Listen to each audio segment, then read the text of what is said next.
ಆಮೇಲೆ integrated air command ಸೆಂಟರ್ನಿಂದ ಯಾವ ರೀತಿಯಾಗಿ ನಾವು ಒಂದು ಬಹಳ ವ್ಯವಸ್ಥಿತವಾದಂಥ ಪ್ಲಾನ್ ನಾವು ರೂಪಿಸಿದ್ವಿ. ಏರ್ ಮಾರ್ಷಲ್ ಎಕೆ ಭಾರತಿ ಇದಕ್ಕೆ ಸಂಬಂಧಪಟ್ಟಂಗೆ ಮಾಹಿತಿಯನ್ನ ಕೊಟ್ಟಿದ್ದಾರೆ. ಉಗ್ರರ ವಿರುದ್ಧ ಭಾರತೀಯ ಸೇನೆ ಹೋರಾಟ ಇದು, ಪಾಕಿಸ್ತಾನದ ಸೇನೆ ವಿರುದ್ಧವಾಗಲ್ಲ. ಹಾಗೆ ಟರ್ಕಿ ನಿರ್ಮಿತ ಡ್ರೋನ್ಗಳು ಭಾರತದ ಗಡಿ ಪ್ರದೇಶಗಳಿಗೆ ಮೇಲಿನ ಮೇಲೆ ನುಗ್ಗಿದ್ವು. ಚೀನಾದ ಕ್ಷಿಪಣಿಗಳು ಮೇಲಿನ ಮೇಲೆ ನುಗ್ಗಿದ್ವು. ಚೀನಾದ ಕ್ಷಿಪಣಿಗಳು ಹಾಗೆ ಟರ್ಕಿ ನಿರ್ಮಿತ ಡ್ರೋನ್ಗಳು. ಆದರೆ ಅವೆಲ್ಲವನ್ನು ಹೊಡೆದುರುಳಿಸಿದ್ದೀವಿ. ಇದಕ್ಕೆ ಕಾರಣ ನಮ್ಮ ಏರ್ ಡಿಫೆನ್ಸ್ ಸಿಸ್ಟಮ್ ಹಾಗೆ ನಮ್ಮ ಏರ್ ಡಿಫೆನ್ಸ್ ಆಪರೇಟರ್ಸ್ ಅನ್ನೋದನ್ನ, ಹೇಗೆ ಈ air defence system layer by layer work ಆಯಿತು ಅನ್ನೋದನ್ನ ಅವರು ಎಕ್ಸ್ಪ್ಲೈನ್ ಮಾಡಿದ್ದಾರೆ. Like from point defense weapons like the low-level air defense guns, shoulder-fired manpads, and short-range surface-to-air missiles or SAMs, to area defense weapons like the air defense fighters and longer-range surface-to-air missiles within our inventory.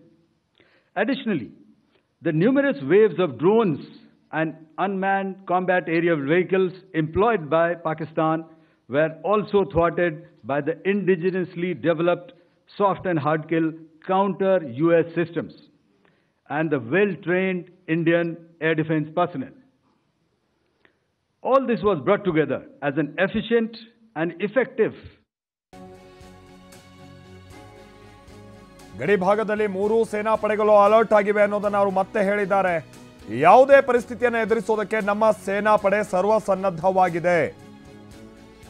MiG-25 ಯುದ್ಧ ವಿಮಾನಗಳನ್ನ ನಾವು ನಿಯೋಜನೆ ಮಾಡಿದ್ವಿ. ನಾವು ಪಾಕಿಸ್ತಾನದ ನಾಗರಿಕರ ಮೇಲೆ ಯಾವುದೇ ರೀತಿಯಾಗಿ ದಾಳಿ ಮಾಡಲ್ಲ. ನಮ್ಮ ಹೋರಾಟ ಉಗ್ರರ ವಿರುದ್ಧ ಅಷ್ಟೇ ಅಂತ ಸೇನಾಧಿಕಾರಿಗಳು ಹೇಳಿದ್ದಾರೆ. ಪ್ರಮುಖವಾಗಿ air defence system, air defence operators ಹೇಗೆ ಭಾರತದ ಒಳಗೆ ಅವರ ಕ್ಷಿಪಣಿಗಳು ಡ್ರೋನ್ ನುಗ್ಗಿ ಹಾನಿಯಾಗೋದನ್ನ ತಪ್ಪಿಸಿವೆ ಅನ್ನುವಂಥದ್ದನ್ನ ಹೇಳಿದ್ದಾರೆ.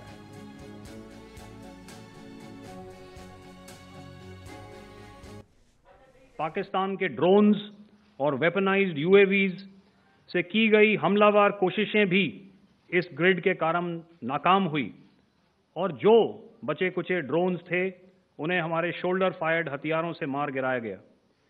मैं यहां पर अपनी बॉर्डर सिक्योरिटी फोर्स की भी सराहना करना चाहता हूं.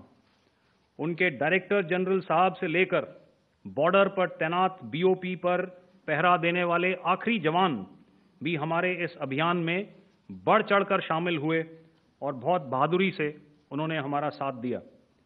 उनके काउंटर अनार्म्ड सिस्टम्स भी हमारे इस मल्टी टियर्ड एयर डिफेंस ग्रिड का हिस्सा थे, जिसके कारण पाकिस्तान की नापाक हरकतों का विनाश किया गया. आपने सुना ही होगा, जब हौसले बुलंद हों तो मंजिलें भी कदम चूमती हैं. In the end, I would like to highlight again that in every single domain that Operation Sindhur has been prosecuted, there has been absolute synergy between the three services.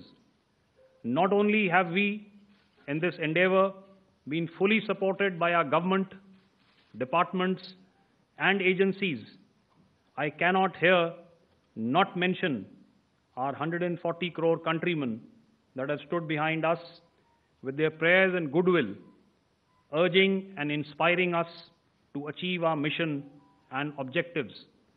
For that, we salute you. You are indeed the best. ये एक दूसरी तरह का warfare था and it is bound to happen. हम लोग पिछली लड़ाई, अगली जो कभी भी लड़ाई होगी, भगवान करे ना हो, लेकिन अभी यदि हुई तो ये पिछली लड़ाई की तरह नहीं होगी. हर एक लड़ाई जो है अलग तरीके से लड़ी जाती है और टेक्नोलॉजिकल एडवांसमेंट्स हो रहे हैं.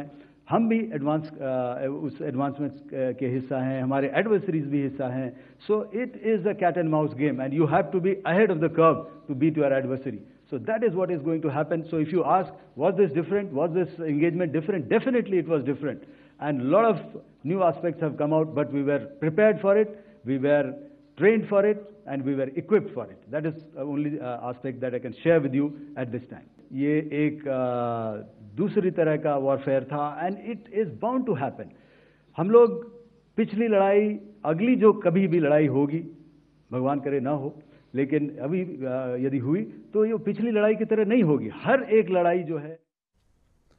ಹಾಗೆ ಇದೇ ಸಂದರ್ಭದಲ್ಲಿ ಇವತ್ತು ಸೇನಾಧಿಕಾರಿಗಳು ನೂರ್ ಖಾನ್ ಏರ್ ಬೇಸ್, ಪಾಕಿಸ್ತಾನದ ನೂರ್ ಖಾನ್ ಏರ್ ಬೇಸ್ ಅನ್ನ ಭಾರತದ ಕ್ಷಿಪಣಿಗಳು ಹೇಗೆ ಟಾರ್ಗೆಟ್ ಮಾಡಿ ಅಲ್ಲಿ ಅವರಿಗೆ ಆ ಏರ್ ಬೇಸ್ ಮೇಲೆ ದಾಳಿ ಮಾಡಿವೆ ಅನ್ನುವಂಥದ್ದನ್ನ ಕೆಲ ಸಾಕ್ಷ್ಯ ಸಮೇತವಾಗಿ ತೋರಿಸಿದ್ದಾರೆ. ಅದು ಸ್ಯಾಟಲೈಟ್ ಪಿಕ್ಚರ್ಸ್ಗಳ ಮುಖೇನವಾಗಿ ತೋರಿಸಿದ್ದಾರೆ. ಆಮೇಲೆ ಕೆಲ ವಿಡಿಯೋಗಳನ್ನು ಕೂಡ ಅವರು ಈ ಸಂದರ್ಭದಲ್ಲಿ ಅಲ್ಲಿ ಪ್ರೆಸೆಂಟ್ ಮಾಡಿದ್ದಾರೆ.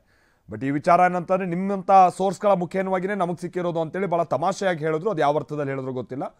But Noor Khan air base ಮೇಲೆ ಆಗಿರುವಂಥ ದಾಳಿ, ಅದರಿಂದ ಪಾಕಿಸ್ತಾನಕ್ಕೆ ಆಗಿರುವಂಥ ಅನಾಹುತ, ಅದರಿಂದ ನಮ್ಮ ಕ್ಷಿಪಣಿಗಳು ಅದೆಷ್ಟು ಕರಾರುವಕ್ಕಾಗಿ ಯಾವ ಮಟ್ಟಿಗೆ ಘಾಸಿ ಮಾಡಬಲ್ಲವು ಅನ್ನುವಂಥದ್ದನ್ನು ನಾವು ನಿರೂಪಿಸಿದ್ದೀವಿ ಅನ್ನುವಂಥದ್ದನ್ನು ಭಾರತೀಯ ಸೇನೆ ಇವತ್ತು ಹೇಳ್ಕೊಟ್ಟಿದೆ. ಮತ್ತೊಂದು ವಿಚಾರ ಅಂತಂದರೆ ಭಾಳ ಈ ಡಿಸ್ಕಷನ್ ಆಗ್ತಾ ಇರುವಂಥದ್ದು, ನಿಧಾನವಾಗಿ ಈ ಸುದ್ದಿ ಹೇಗೆ ಹಬ್ತಾ ಇದೆ ಅಂತ ಅಂದರೆ, ಈ ಕಿರಾನಾ ಹಿಲ್ಸ್ ಅನ್ನುವಂಥಲ್ಲಿ ನ್ಯೂಕ್ಲಿಯರ್ ಸ್ಟೋರೇಜ್ ಸಂಬಂಧಪಟ್ಟಂಗೆ ಹಾನಿಯಾಗಿದೆ ಅನ್ನುವಂಥ ಹೇಳ್ತಾ ಇದ್ದಾರೆ. ಆದರೆ ಸೇನೆ ಇದಕ್ಕೆ ಸಂಬಂಧಪಟ್ಟಂಗೆ ಯಾವುದೇ ಅಧಿಕೃತ ಮಾಹಿತಿ ಇವತ್ತು ಕೊಟ್ಟಿಲ್ಲ. ಅಂದರೆ ಇದು ಪಾಕಿಸ್ತಾನಕ್ಕೆ ಸಂಬಂಧಪಟ್ಟಾಗಿನ ನ್ಯೂಕ್ಲಿಯರ್ ಸ್ಟೋರೇಜ್ಗೆ ಸಂಬಂಧಪಟ್ಟಂಗೆ. Chaklala airfield, Noor Khan, once again a major air base, a lot of their logistic assets out here. This was the chosen complex that we intended to strike and convey a message. Next slide, please. This is how it looked before, and this is how it looked after our strike. Chaklala airfield, Noor Khan, once again a major air base, a lot of their logistic assets out here. This was the chosen complex that we intended to strike and convey a message. Next slide, please. This is how it looked before, and this is how it looked after our strike. Khan air base ಅನ್ನ ನಾವು target ಮಾಡಿ ಒಂದು message ಕೊಡಬೇಕಿತ್ತು. ಅಲ್ಲೇ ನಾವು ಅದನ್ನ ಪುಡಿ ಮಾಡಬೇಕು, ಮತ್ತೊಂದು ಅಲ್ಲ, ಒಂದು ಮೆಸೇಜ್ ಕೊಡಬೇಕಿತ್ತು.